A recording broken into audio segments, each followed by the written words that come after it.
நேயர்களே, இன்றைய வாஸ்து பகுதியில் வடகிழக்கில்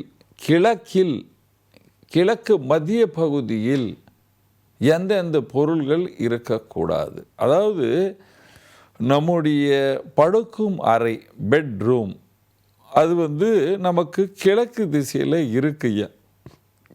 அதில் என்ன இருக்கக்கூடாது, என்ன தப்பு செய்யும் பாருங்க. கிழக்கு திசையில் பெட்ரூம் இருக்கும் பொழுது ஃபஸ்ட்டு அந்த பெட்ரூம் யார் யூஸ் பண்ணணும் அது மாத்திரம் திரும்பி புரிஞ்சு கொள்ளுங்கள் எல்லோரும். பாருங்கள், படிக்கிற பசங்க, அதாவது 5 வயசுலேருந்து ஒரு 23-25 காலேஜ் முடிக்கிற வரைக்கும் வடகிழக்கு ரூமை யூஸ் பண்ணலாம். அந்த ரூமை கல்யாணம் ஆகி 25 வயசுலேருந்து 45 வயசு இருக்கிறவங்க யூஸ் பண்ணாமல் இருந்தால் ரொம்ப நல்லது. அதுக்கப்புறம் எங்கள் மாதிரி முடி வயசாகிடுச்சு அப்படின்னு இருக்கிறவங்க 55, 60, 65, 70 அந்த மாதிரி பாட்டி எல்லாம் இருக்கிறவங்க வடகிழக்கு யூஸ் பண்ணலாம். ஏனென்றால் ஆரோக்கியமாக வாழ்வீர்கள். என்ன இருக்கக்கூடாது, முன்னே என்ன விஷயத்தை கவனிக்கணும். ஏனென்றால் சில நேரம் நான் சொல்லியிருக்கேன், எல்லோரும் கவனிக்கணும். அதுக்கு ஒரு எபிசோடு தனியாக பண்ணுறேன். ஆனாலும் இதில் இந்த டாப்பிக்கை வடகிழக்கு வந்துடுச்சு, அதனால் சொல்லியே தீரணும் என்று சொல்கிறேன். வடகிழக்கில் இந்த 25 வயசுலேருந்து 35 வயசு வரைக்கும் இருக்கிறவங்க படுத்தாங்கன்னாவே ஜாதகத்தில் செவ்வாய், சூரியன், சனி சரி இல்லை என்ற அர்த்தம். திருமணம் நடக்காது. நான் சொல்கிறத யார் யார் வீட்டில் வடகிழக்கில் நீங்கள் படுக்கிறீங்க அல்லது உங்கள் நண்பர் படுக்கிறாங்க, எல்லாரும் அவங்கவுங்க வீட்டில் கவனித்து நான் சொல்கிறது கவனிங்க.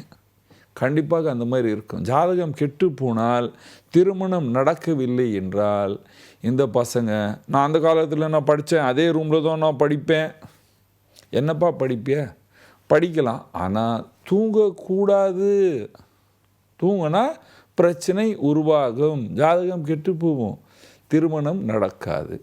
கிழக்கில் இப்போ கிழக்கு திசையில் அந்த ரூம் இருக்குது. கிழக்கில் என்ன இருக்கக்கூடாது? கிழக்கில் குப்பை தொட்டி இருந்தால், டஸ்ட் பின் இருந்தால் சுவாச நோய் ஏற்படுத்தும். இந்த நோய் ஏற்படுத்தும்.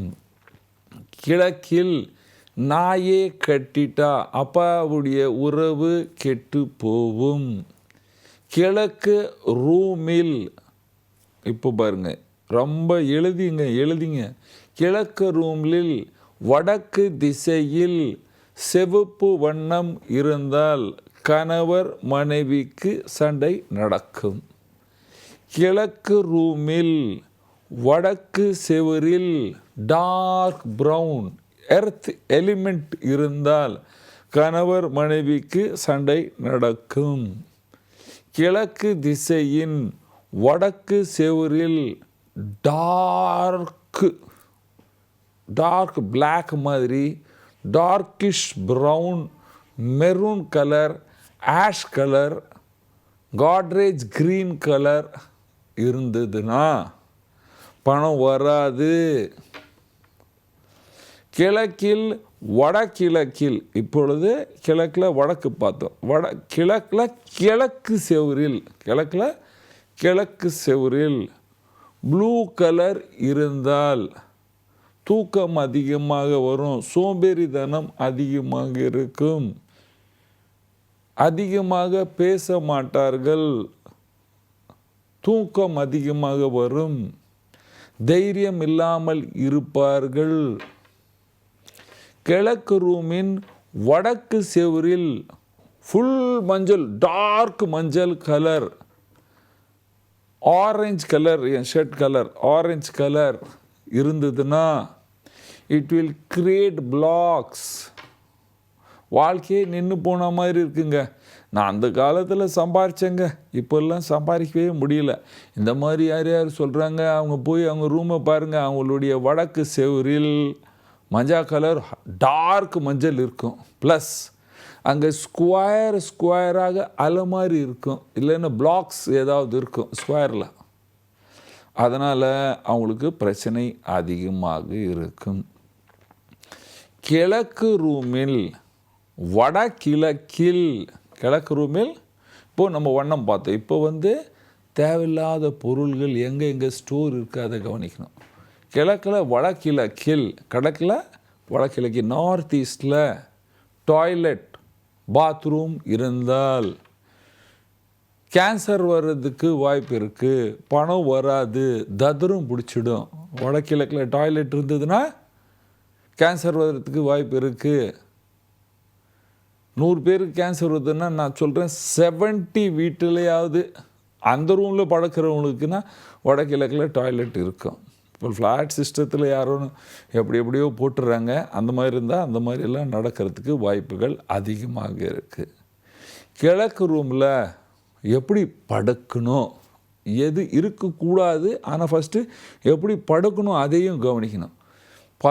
படிக்கிற பசங்க கிழக்கில் தலை வைத்து படுக்கலாம்.